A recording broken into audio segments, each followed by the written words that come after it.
semaine.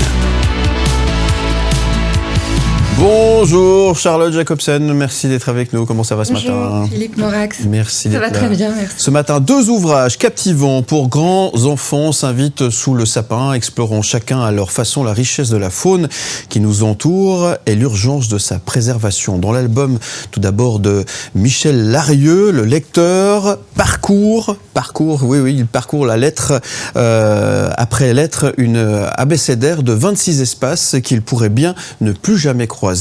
De son côté, François Lasserre, je vais prendre le bouquin, le voici. François Lasserre propose un livre original qui incite à porter un regard neuf et critique sur les animaux souvent méprisés, offrant une perspective aussi inédite qu'intrusive.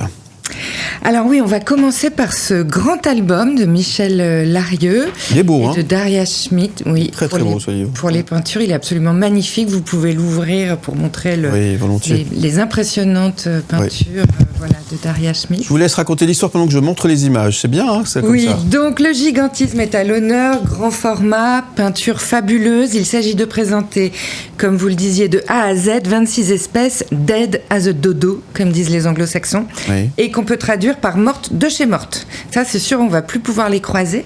Et leur disparition a fortement marqué les esprits. En cause, un super prédateur apparu il y a très peu de temps à l'échelle de la planète, j'ai nommé l'homme, qui n'est pas le seul en cause, mais enfin, qui est un accélérateur hyper efficace. Alors, par exemple, à la lettre A, comme Aepyornis maximus, on fait la connaissance avec l'oiseau éléphant de Madagascar, dont un seul œuf, haut de 30 cm et contenant 9 litres, pouvait nourrir plusieurs familles. Date d'extinction entre le 11e et le 18e siècle, durée du massacre 700 ans, en cause l'installation des hommes qui ont colonisé son environnement et introduit de nouveaux prédateurs qui ont participé à la disparition de ce qu'on appelle toute la mégafaune.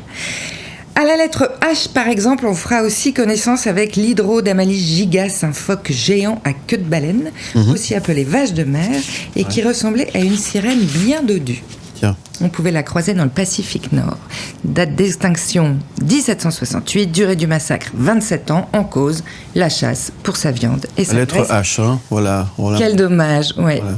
Quelle belle sirène. Voilà. Et puis encore un exemple à la lettre P, le pingouin géant de l'Atlantique Nord, qui lui a disparu en 1852. Son massacre a duré 100 000 ans. En cause, les oreillers et les chapeaux à plumes de ces dames à l'époque. Voilà. D'accord. Alors on va aussi croiser le lapin cornu, la tourte voyageuse, le crapaud doré, le dauphin blanc, le fameux dodo, l'otarie du Japon. On apprend dans ces 26 histoires qui constituent chacune un petit conte à part entière que lorsqu'une espèce disparaît, c'est tout un écosystème qui se modifie, et c'est précisément pour cette raison qu'il faut prendre soin d'un rien pour protéger le tout. Michel Larieux, à la manière d'Edgar Goret, déroule le film de la disparition progressive des espèces quand le génial et cynique illustrateur Edgar Goret faisait lui disparaître en 1963 26 enfants par ordre alphabétique, c'était pour de faux, dans son lugubre livre Les enfants fichus qui inspira l'œuvre de Tim Burton entre autres. Voilà, le clin d'œil est astucieux et assez malicieux. Et comme disparu. Oui. Très très beau livre. Voilà une belle idée pour faire, pourquoi pas un cadeau, se faire un cadeau, évidemment. Ouais, très beau cadeau de Noël à partir de 12 ans. Voilà, tout à fait, très beau livre, effectivement. Autre bouquin que vous nous proposez cette semaine, à contrario, les belles bêtes de François Lasserre sont belles et bien vivantes, elles. Oui, alors elles sont belles et bien vivantes, mais pas pour très longtemps si on continue à les déconsidérer. Et c'est précisément pour ça que je souhaitais établir un parallèle entre ces deux livres et ces deux grands auteurs naturalistes engagés dans la protection et la conservation.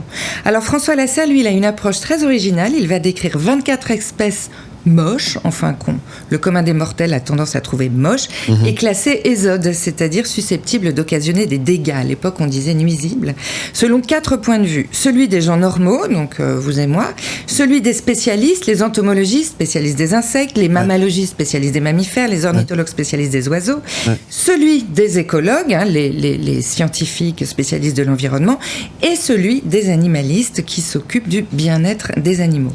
Donc blaireaux, fouines, mouches, pigeons, punaises, cafards, araignées, frelons, On vous dit tout ce que vous ne voulez pas. Voilà, ils sont tous là.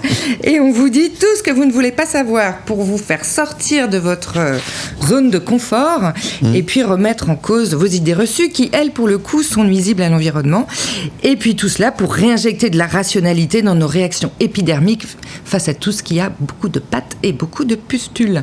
Alors, un exemple, par exemple, la mouche dorée. Mouche dorée, ouais. Ouais, alors pour les gens normaux, dites-moi, vous la trouvez comment brillante pour une mouche dorée. Ah, vous la trouvez brillante, moi je la trouve sale, je la trouve bonbissante, je la trouve bête. J'avais même pas vu, attendez, je voulais voir à quoi elle ressemble. Je la trouve un peu stupide, là, à se cogner contre nos carreaux pour trouver la sortie. Ouais. Alors eux, les entomologistes, ils s'extasient sur ces griffes ventousées, ces soies, ces yeux composés, ces ailes nervurées. Les écologues mettent l'accent sur son utilité médico-légale. Ouais. Ses qualités de fertilisatrice, de recycleuse et de pollinisatrice.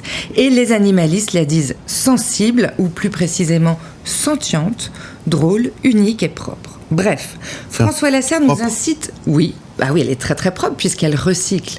On a tendance à la trouver sale parce qu'elle traîne souvent autour de nos poubelles sur les bouses de vache, mais en fait c'est une nettoyeuse. Bon. Voilà, donc François Lasserre nous incite à faire ce pas de côté pour mieux cohabiter entre animaux, puisque nous sommes également un animal, non plus en pensant en termes d'espèces, mais bien plutôt en termes d'individus. L'auteur fait évoluer notre regard par la multiplication de ses points de vue, et par un tour de passe-passe, il tente de nous faire changer de langage pour nous faire changer d'attitude.